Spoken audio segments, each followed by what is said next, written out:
pour faire suite ces vidéos sur les spirales, une dernière sur l'évaluation selon Clone Lara, parce que ça va de pair en fait sur comment remplir la spirale, euh, pourquoi la remplir d'une manière ou d'une autre, pourquoi les questions qu'on y trouve dans la spirale sont importantes, hein. Je peux vous les remontrer, mais le côté par exemple recherche fait partie euh, d'un d'un domaine de base pour bien comprendre l'évaluation qu'il y aura derrière.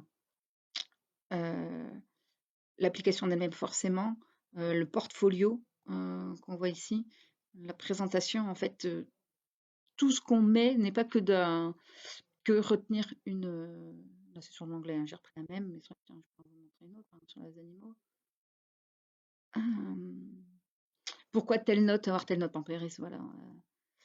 Une matière, bon, l'histoire nous c'est facile, on voyage tout le temps, la géographie, on va faire la géographie. Pareil, le portfolio, à quoi ça sert? Voilà, les publics la géographie, ben, nous on voyage. Voilà. Et RSE, moi on partage nomadisme et IEF. Elle regarde les fly, les guides touristiques. Voilà, elle a de quoi derrière montrer, prouver, avoir des retours sur ce qu'elle a fait. Donc là, ma marque, elle alimente la page Facebook, elle fait un exposé. Ah oui, d'ailleurs, ils ont bientôt un exposé à faire pour le club exposé du mois de mars, je crois. Bon, elle fait partie d'un club, les polyministes, où elle tue ses connaissances. Voilà. La présentation, c'est qu'est-ce que le travail, donc là c'est de la géographie, donc comment elle le présente et tout. Mais ça vient vraiment en lien avec les notations qui sont, je vais les retrouver là, l'apprentissage, l'évaluation. Donc ça, c'était des séances de coaching, voilà, comme son nom l'indique. Je vais vous démontrer le tableau. Qu'est-ce que l'évaluation? C'était très intéressant. Pourquoi ils évaluent à Clonlara? Moi, ça m'a pas étonné parce que moi, j'ai fait des études et j'étais en prépa kiné à Paris et on n'avait pas de notes. Pour une prépa, c'était assez étonnant, mais c'est assez novateur. Et l'évaluation était très différente de l'école traditionnelle. Voilà, il parle des clés de l'évaluation, les attendus académiques. Pour beaucoup de matières académiques, ça a du sens, mais pour plein de matières, entre autres moi chez mes enfants, ça n'aurait pas forcément de sens. Les comportements, la confiance en soi, la motivation, la persévérance, le travail effectif, vraiment, qu'est-ce qu'on a fait? La capacité de synthèse, participation orale, compétences de recherche, voilà. Donc ça, on retrouve bien dans la spirale c'est le travail effectif, en fait. Il y a pas que le savoir derrière qui est important, c'est qu'est-ce qu'on va avoir mis en place pour quel travail on va avoir fait en place pour pouvoir accéder à ce qu'on a envie d'étudier. Et l'accomplissement, la finalité, voilà. Les problèmes. Alors, je peux vous dire qu'en cosplay, les problèmes, je suis parce qu'on est en plein dedans, les carrés. On a fini son cosplay et le mien est comme bien abouti, mais on se prend la tête entre autres sur deux de mes éléments. On fait, on refait. Bref, voilà, la créativité, l'imagination, voilà. Donc, nous, on fait beaucoup de jeux, beaucoup de dessins, il fait beaucoup de dessins, beaucoup de jeux, beaucoup de blagues, machin. Donc, la créativité, l'imagination, ça nous paraît logique. Euh, donc, les questions. Donc, voilà, c'est pour ça qu'après, c'est le processus, après, même sur les autres. Ce qu'on retrouve dans la spirale, en fait. Donc, au fur et à mesure de la remplir, cette spirale, on se rend compte que petit à petit, il y a déjà un cheminement qui se fait par rapport à l'évaluation qu'il y aura derrière. L'intérêt, la curiosité, il y a des choses qu'elle voulait mettre en place et finalement qu'elle n'a pas fait. D'autres choses qui ne devaient pas être mises en place qui vont être changées. Là, par exemple, pour le semestre 2, elle a changé ses prochaines spirales. Il y en a une qui va être enlevée, une autre qui va être ajoutée. Et voilà, ça bouge en fonction de ce qu'elle a appris, de ce qu'elle a envie de faire. Donc, le cosplay devait lever les pieds et finalement, elle est encore plus parce qu'on a un gros projet ensemble. Elle avait un projet de manga avec le club manga et finalement c'est un peu tombé à l'eau donc ça elle le met de côté pour l'instant.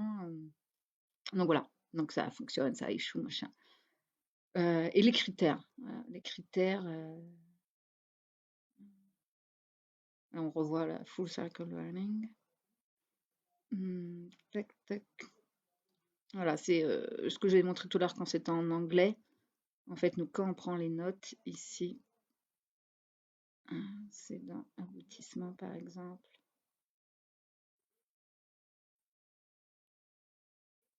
Voilà, quand l'élévation, donc Iris c'est note elle-même.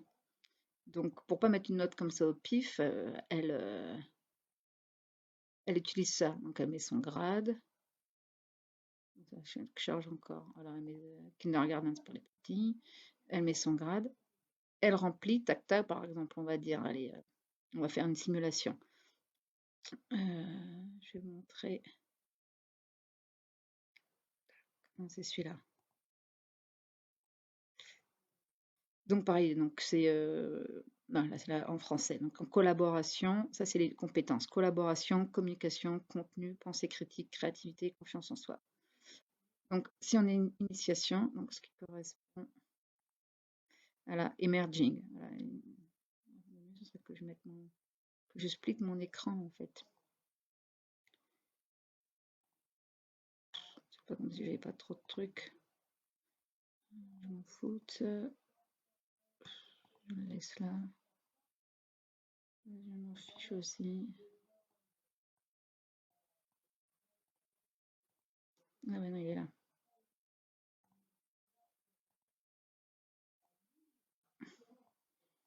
Voilà, donc emerging, c'est initiation, developing, évolution, achievement, réalisation, extending, expansion. Et donc pour chaque matière, on se pose la question, dans chaque spirale, on préfère parler de spirale plutôt que de matière, où est-ce qu'on en est? Et donc on remplit. Donc en collaboration, même si on a travaillé seul ou avec son mentor, on travaille de manière indépendante au sein d'un groupe, s'engager activement dans un groupe, collaborer dans un groupe, construire un projet avec un groupe. Ça, c'est toute collaboration. Donc, en fonction de comment l'élève y travaille, ben, on met une note en collaboration. En anglais, Iris, elle travaille de manière indépendante, mais au sein d'un groupe. Quoique des fois, elle s'engageait aussi activement dans son cours, par exemple. Donc, je ne sais plus si elle avait mis ça ou ça. Mais en tout cas, il n'y a pas de projet construit avec un groupe. Pareil, niveau communication, donc ici, elle note où est-ce qu'elle en est. Donc voilà, il n'y a jamais finalement la réalisation en elle-même. Le contenu, la maîtrise du sujet, établir des liaisons avec les différentes matières et acquis antérieurs, enlargir l'éventail d'informations, apprendre les bases domaines thématiques. Donc en fait, rien n'est mauvais. Donc on peut mettre une initiation dans un domaine parce qu'on veut le développer, mais vachement en parler, donc, ou travailler vachement avec quelqu'un. Là, on connaît pas du tout la matière, par exemple. Donc on est tout novice, on a une initiation, mais on va vachement travailler en collaboration dans le projet avec d'autres personnes, des informations pour un problème ou une manière, on va vachement en fait découvrir des choses, donc on va être plutôt en extension là. Et du coup, ça fait un melting pot de notes. Par exemple, si on met du développé un peu, je suis au hasard, hein, c'est pas grave, j'ai rien à valider. Hop, là, on voit que ça fait un MEB moins. Et voilà, Select Booster. Ça, c'est aussi important. Si on imagine, par exemple, que l'élève, il a vachement travaillé une matière, une clé particulière, hein, collaboration, communication, contenu, esprit critique, créativité ou confiance, on peut mettre un booster. On va le mettre dans contenant.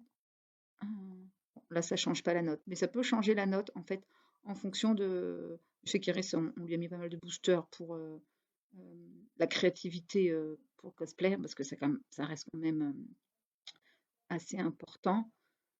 Bon, c'est comme une des matières clés. On aurait pu mettre aussi la confiance en elle, parce que pour monter sur scène, par exemple.